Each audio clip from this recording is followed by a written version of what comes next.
Hey, ¿qué tal? Soy Raúl y el día de hoy quiero compartirte un fragmento en audio original de Neville que curiosamente no suele llamar mucho la atención de la gente. La verdad es que no sé por qué, pero pues para mí es una de las claves más importantes de toda su enseñanza. Porque pues gracias a esto entendí algo que cambió por completo mi forma de ver la vida, ¿sabes? Y puedes entender la Biblia de otra manera porque desde esta perspectiva mística que Neville propone, pues la Biblia deja de ser un libro religioso más que tienes ahí guardado y pasa a ser un verdadero manual para transformar tu vida, para manifestar mejor aquí en este plano tridimensional, en esta realidad simulada. Entonces, dale una oportunidad y escucha con atención. Está en su propia voz, pero con subtítulos para que puedas captar no solamente el mensaje, sino que también captes la energía con la que lo transmitía. ¿Vale? Es un audio original, no es inteligencia artificial. Entonces, créeme que escuchar a Neville en su tono, con sus pausas y con su intención, la verdad es que es una experiencia muy diferente.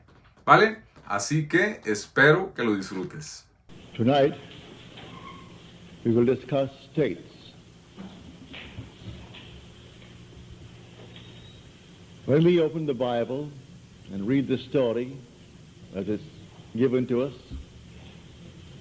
we may think we are talking about people that lived, individuals, persons that, as we are, but it's not so.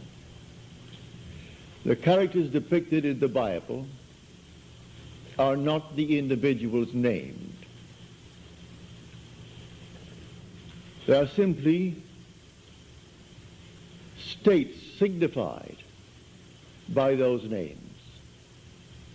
For instance, the name Moses, or the name Abraham, or the name, well, any name that you find in Scripture. They are not individuals, as you and I are. It's simply a state of consciousness through which the individual, you and I, the immortal being, we pass through these states. The word Moses means to be born. It's the old perfective of the Egyptian verb to be born. Abraham, the father of the multitudes.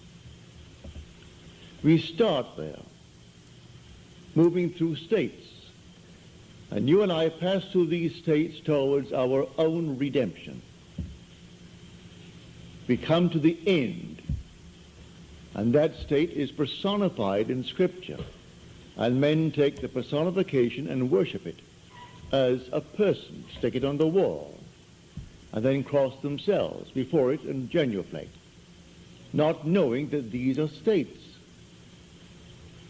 So we must learn to distinguish between states and the individuals who pass through these states. These states are eternal. They are forever. You are an immortal being, and you move through states. The states remain permanent forever. You pass on. We change states. The states do not change. We change states. But we, the individual, we are forever. It's like moving through a city. The city remains, but we pass on. To think that because we have left the city, that the city has ceased to exist would be stupid. The city remains, and we go on. We pass from one state to another state, and finally we come to the end. That end is described in Scripture as Jesus. But that's a state. You are the immortal being passing through states. And when you come to the very end, you are in that state. It was predetermined. It was shown all of us before we started. Shown us in the state called Abraham. We saw it all in detail. And if we entered it reluctantly or not, who knows? Paul tells us that we were made subject unto futility, not willingly, but by the will of him who subjected us in hope. And the hope was that we would obtain the glorious liberty of the sons of God. So we were told that it was not altogether a willing subjection on our part, but we kept the divine vision, as Paul said, in time of trouble. And so we continue on the journey. In this world, you and I can create states, but the spiritual states are eternal. We create a state here, it's not eternal. We create a state to deliver individuals forevermore. I create a state, somebody asked me, will you hear that I am, and they name what they would like to be. All right? So that I must create the state, knowing that he is now in a state that he dislikes. I must distinguish between the being and the state that he is in. So I see him unemployed. All right? So he's unemployed, and he wants to be gainfully employed. There's nothing wrong in that. So I represent him to myself as one who is gainfully employed, who has more than he's ever had before. To the degree that I am self-persuaded that he is what I have now imagined him to be, to that degree he will actually become it. I move him out of one state into another. But that state into which he fell remains for anyone to fall into it. And all can fall into it at the same time, for that matter. He's not the only occupant of the state of being unemployed. There could be millions being unemployed. And there could be millions who desire to be out of it. Many who are unemployed have no desire to be out of it. They prefer to be on welfare. That's their desire. Perfectly all right. But if someone desires to be gainfully employed and to leave the state of being unemployed, you and I can create that state. Well, how do I create the state? By using my imagination. Imagination is not a state. It's the human existence himself. You are all imagination. And God is all imagination. You are God. And God is actually within you as your own wonderful human imagination. Now, these permanent states of the soul, these spiritual states, they remain. You and I pass through them towards our own redemption. But in the interval, we meet a friend, and the friend is in need of help. And the help is to move him out of the state. I can give him money, but as Peter said, silver and gold have I not for thee, but such as I have give I unto thee. And he creates a state and takes the man from being a beggar, who's always begging on the corner, and puts him into a state where he jumps up with joy. He's now employed, not begging for money. So he didn't give him coins. He simply gave him a new state of consciousness. So I take you as an individual.